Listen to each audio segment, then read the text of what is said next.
wabarakatuh. Hai teman-teman, gimana kabarnya? Gimana kuliah online-nya? Apakah baik-baik aja? Di saat kalian melakukan pembelajaran kuliah online, pasti kalian mengenal banyak sekali media pembelajaran online.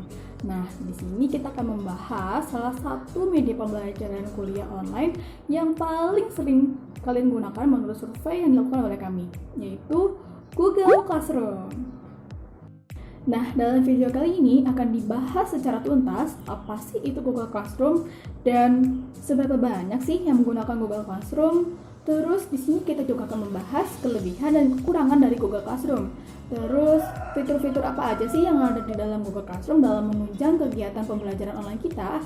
Terus juga ada seberapa banyak tingkat keaktifan yang pengguna dalam Google Classroom ini, serta manfaat dan dampak yang diberikan Google Classroom kepada kita. Langsung aja, check it out! Nah, apa itu Google Classroom?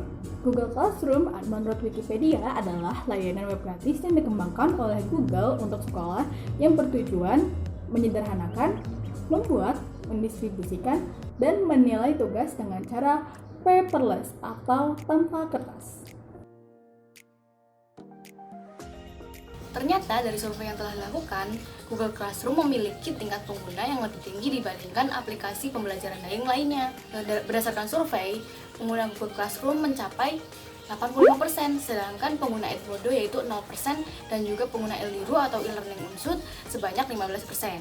Dari situ dapat kita lihat bahwa Google Classroom memiliki tingkat pengguna yang paling tinggi dibandingkan aplikasi lainnya. Dan hal ini dikarenakan aplikasinya yang praktis dan juga mudah digunakan, sehingga platformnya banyak dipakai untuk belajar daring bagi semua kalangan. Nah, selanjutnya apakah di Google Classroom sangat mudah bagi penggunanya untuk melakukan interaksi? Berdasarkan survei, sebanyak 20% pengguna mengatakan bahwa interaksi di Google Classroom sangat mudah karena ada fitur komentar dan lain sebagainya.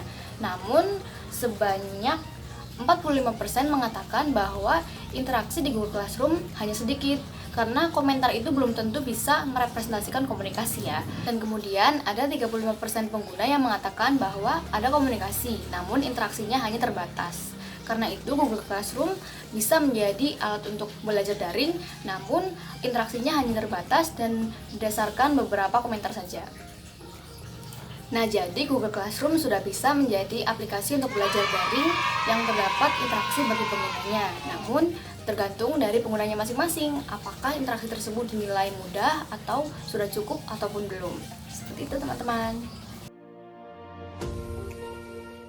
Di sini saya akan menjelaskan tentang kelebihan dan kekurangan dari Google Classroom.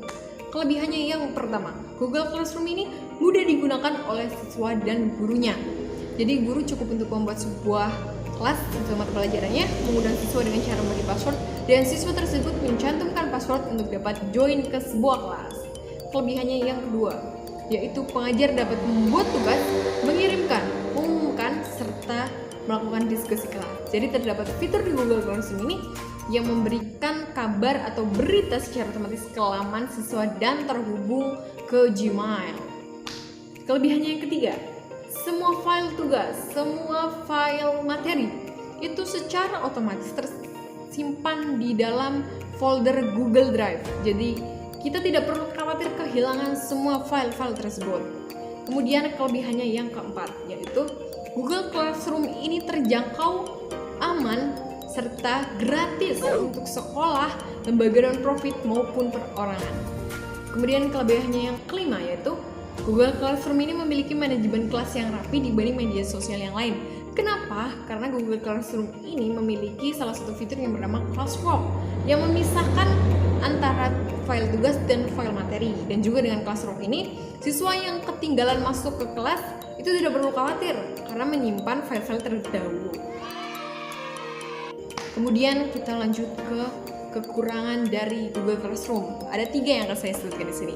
Yang pertama yaitu hanya dapat diakses dengan akun Google.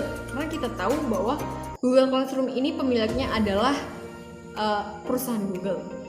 Jadi kita harus menggunakan akun Google seperti Gmail. Kemudian yang kedua, tidak ada tombol share untuk berbagi kegiatan kelas dengan orang lain. Artinya kita tidak dapat merekomendasikan orang lain untuk dapat join ke kelas melalui link referral. Kemudian Yang ketiga yaitu tidak ada tombol like atau indikator yang menunjukkan jumlah peserta.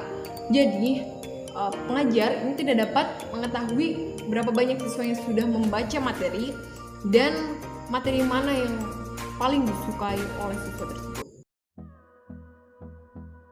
Di sini saya akan menjelaskan mengenai banyaknya interaksi dan tingkat keaktifan dalam penggunaan Google Classroom. Dari hasil survei yang kami lakukan kepada 20 koresponden, presentasi menunjukkan 65% diantaranya kurang dari 3 hari dalam 1 minggu menggunakan Google Classroom. 15% diantaranya lagi mengatakan lebih dari 3 hari dalam 1 minggu menggunakan Google Classroom.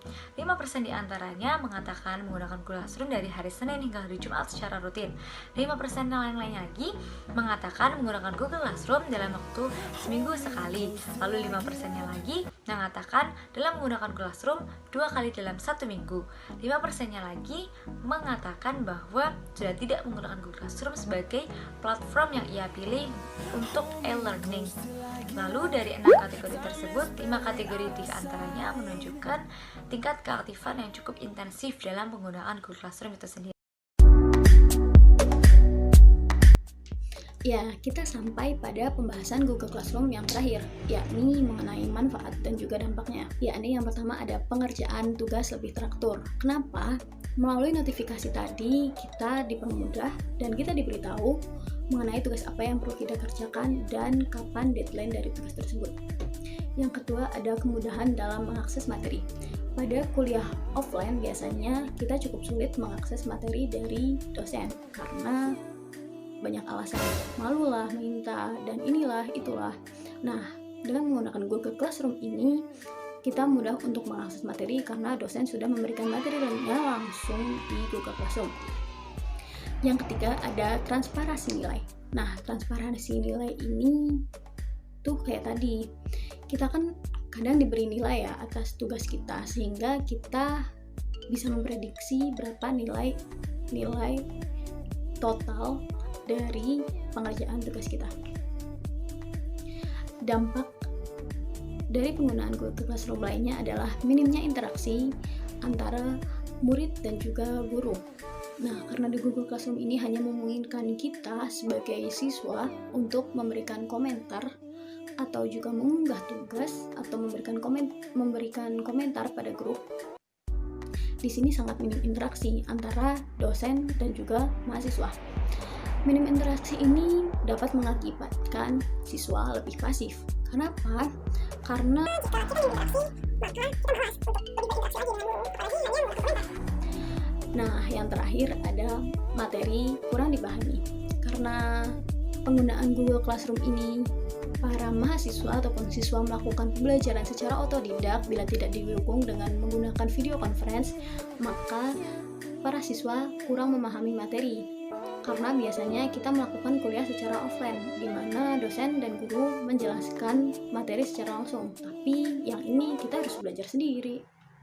Oke, jadi itu aja manfaat tentang penggunaan Google Classroom dan dampak.